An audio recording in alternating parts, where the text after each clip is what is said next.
ये हाल तेरा जाल है, मकसूद तेरा माल है। ये हाल तेरा जाल है, मकसूद तेरा माल है। क्या जब तेरा चाल है, लाखों को अंधा कर दिया।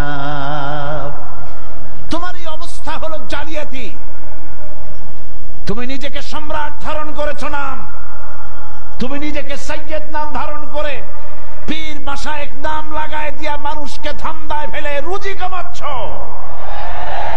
আল্লাহ পাক বলছেন মুমিনকে উদখুলু ফিস সিলমে কাফ, 16 আনা দাখিল হও। আমাকে যখন মেনেছো, আমার সামনে মাথা নত করে দাও। কারো কাছে কিছু চাইও না, চাইবা কার কাছে? চিল্লায় কোন? আল্লাহর কাছে চাও। তিনি কি তোমাকে দিতে অক্ষম? বলেন তিনি কি অক্ষম? যদি অক্ষম না হন তাহলে আপনারা মাজারে যান কেন? মাজারগুলিতে আমার দেশের লোকেরাই মাজারগুলি ব্যবসা বড় করে দিয়েছে, ঠিক কিনা? ঠিক কিনা? মাজারের ব্যবসা আর তথাকথিত বিদআতপন্থী লোকেদের ব্যবসা। কেউ তো নিজেকে পীর বানিয়েছে বড় রকমের। সব পীরের আমি কিন্তু সমালোচনা করি না, আমার দেশে হক্কানি পীরেরা নিশ্চয়ই আছে। কারণ আলহামদুলিল্লাহ, বলেন আলহামদুলিল্লাহ। আমি যখনই পীরের কথা বলবো আপনারা অবশ্যই বুঝে নেবেন আমি পাইকারি দরে বলি না, হক্কানি পীর নিশ্চয়ই আছে। আমি বলি ব্যবসায়ী পীরের কথা। কার কথা? কেউ তো নিজের নামটা লেখায় এমন ভাবে নাম তালাশ করে খুঁজে পাওয়া যায় না। ইমামুল আইম্মা, জামানার মুজাদ্দিদ, সিরাজুস সালিকিন, মিসবাহুল আরিফিন, সিয়াহে দামদান, মুহিব্বে পান্দান, কত বিশাল নামের লকব, নাম খুঁজে পাওয়া যায় না। আছে না? আছে না? এরপর আবার তো কেউ সম্রাট হয়ে বসে থাকে। ভাবখানা এই যে ওনাদের কাছে গেলেই ওনারা আপনার মনের আশা পুরা করে দেবে। নাউযুবিল্লাহ। আপনারা ছেলে দেবে, মেয়ে দেবে, পত্রিকা আসে অমুকের দোয়ায় 40 বছর পর ছেলে পাইছি। হাতের মধ্যে ডিম দেয়, ডিম সিদ্ধ হয়ে যায়। কি আশ্চর্য কথা! আর বাচ্চা পেটের মধ্যে ঢুকে যায়। নাউযুবিল্লাহ, নাউযুবিল্লাহ। এই যারা করছে এ সম্পর্কে শায়ের খুব সুন্দর করে বলেছেন, ये हाल तेरा जाल है, मकसूद तेरा माल है। ये हाल तेरा जाल है, मकसूद तेरा माल है। क्या जब तेरा चाल है, लाखों को अंधा कर दिया। तुम्हारी अवस्था হলো জালিয়াতি। তুমি নিজেকে সম্রাট ধারণ করেছো নাম, তুমি নিজেকে সৈয়দ নাম ধারণ করে পীর মাশায়েখ নাম লাগায় দিয়া মানুষকে ধান্দায় ফেলে রুজি কামাচ্ছ। মানুষকে ব্যবসার ধান্দায় ফেলে দেওয়া হয়েছে, রুজি রুটি কামাবার ব্যবস্থা করা হয়েছে। আমি আপনাদের মধ্যে এই কথাটা ঢুকাতে চাই। আমি কোন দুঃখে মাজারের কাছে বা কোনো ব্যক্তির কাছে গিয়ে আমার ছেলে চাইবো, মেয়ে চাইবো? আলাইসাল্লাহু বিকাফিন আবদা। আমার আল্লাহ বলছেন। কে বলছেন? কে বলছেন? আলাইসাল্লাহু বিকাফিন আবদা। আমি কি আমার বান্দার জন্য যথেষ্ট নই? জবাব দিতে কিন্তু আপনারা পারেন নাই। প্রশ্নটা কার? প্রশ্নটা কার? আবার শুনুন আর মুমিনের মতো জবাব দিবেন। আলাইসাল্লাহু বিকাফিন আবদা। আমি কি আমার বান্দার জন্য যথেষ্ট নই? বলুন অবশ্যই যথেষ্ট। আমার জাতির পিতা হযরত ইব্রাহিম আলাইহিস সালামের কথা আল্লাহ কোট করেছেন কোরআন শরীফে। কোথায় করেছেন?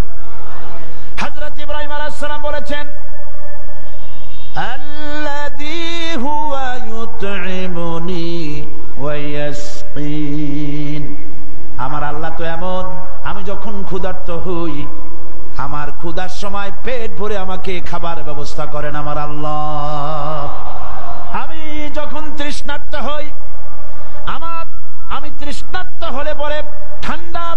আমার কলিজাকে ঠান্ডা করে যিনি দেন তার নাম আল্লাহ। তিনি কে? আল্লাহ। ওয়াইজা মারিতু ফাহুয়া ইয়াশফিন, আমি যখন অসুস্থ হই কে আমাকে সুস্থ করে? চিল্লায় কর। আমার রোগ ভালো করার জন্য কোন পীরের কাছে যাব না। আমার ছেলে মেয়ে না হলে সন্তান পাওয়ার জন্য কোন মাজারে যাব না।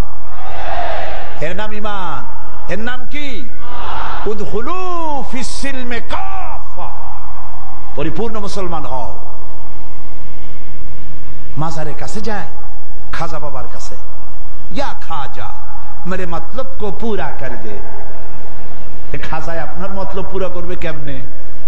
ওনার মতলবই তো পুরা করছে আল্লাহ। কে পুরা করেছেন? আল্লাহ পাক করেছেন। সুতরাং খাজা আপনার মতলব পুরা করতে পারবে না। আপনার মনের আশা পূর্ণ করার মালিক কে? জোরে বলেন কে? ওয়াইজা সাআলতা ফাসআলিল্লাহ ওয়াইজা ইসতাআনতা ফাসতাইন বিল্লাহ। যদি কিছু চাইতে হয় আল্লাহকে, আল্লাহর কাছে চাও। কিছু বলতে হয় আল্লাহকে বলো। আর আল্লাহরে ছেড়ে দিবা তাহলে কোথায় যাবা? ওটা তো আছেই, আরো কিছু আছে।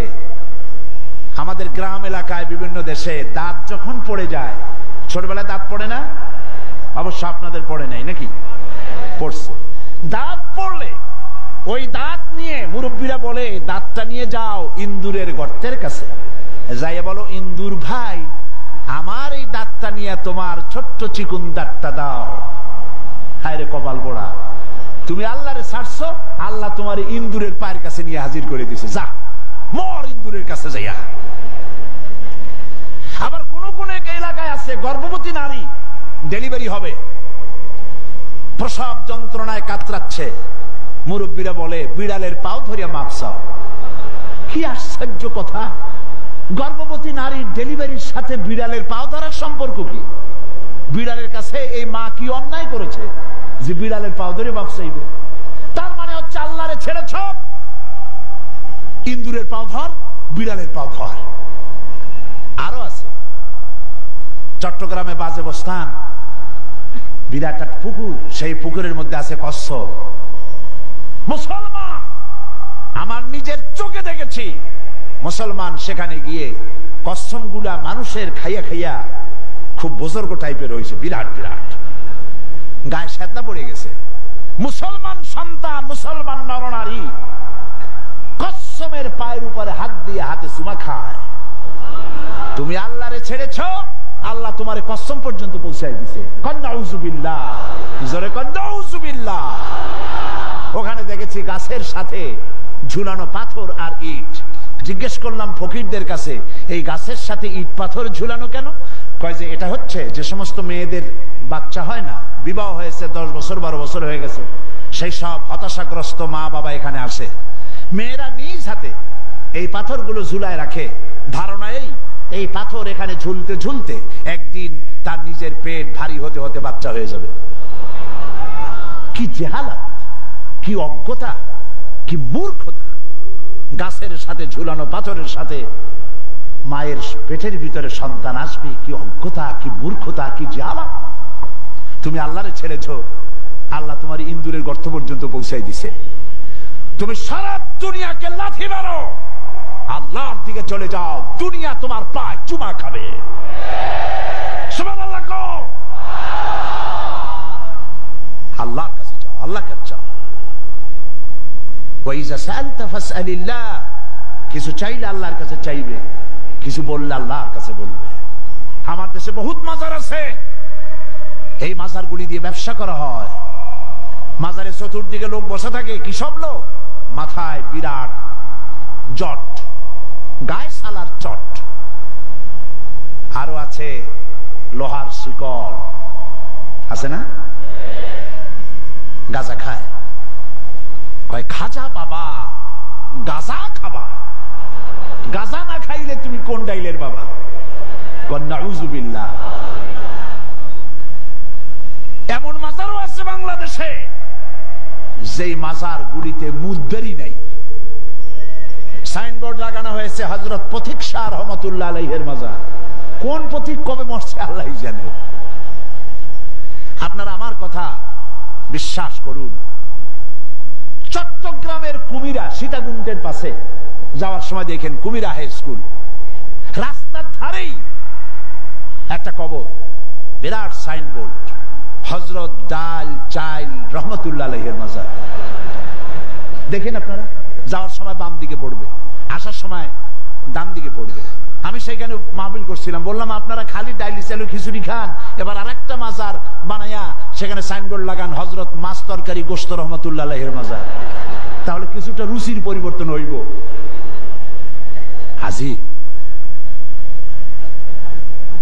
মাজারে কিছু চাওয়ার নাই, মাজারে কিছু দেওয়ার আছে। কি দিবেন? টাকা। জবাব দেন। টাকা, চাদর, আগরবাতি, মোমবাতি, মান্নত। কি দিবেন? দোয়া। দোয়া কি দিবেন? দোয়া। সেই দোয়া থেকেও আমার দেশ বঞ্চিত। পার্লামেন্টের মতো জায়গায় দোয়া করার জন্য বোবা সংস্কৃতি অনুসরণ করা হয়। 1 মিনিট পার্লামেন্টের সমস্ত সম্মানিত সদস্য 1 মিনিট বোবা সংস্কৃতি পালন করে। কোনো কথা নাই, চুপচাপ দাঁড়ায় থাকো। এই সংস্কৃতি আমার নয়, এই সংস্কৃতি হিন্দুর, এই সংস্কৃতি কাফেরের, এই সংস্কৃতি মুশরিকের। আমার সংস্কৃতি দোয়া করা। আমার সংস্কৃতি কি? দোয়া করা। কবরে যাবেন দোয়া করার জন্য। কিসের জন্য যাবেন? কিছু পাইতে যাবেন না। বিশ্বাস করুন আল্লাহর কসম, যিনি কবরে শুয়ে আছেন উনি আপনার কোন মনের আশা পূরণ করতে পারবেন না।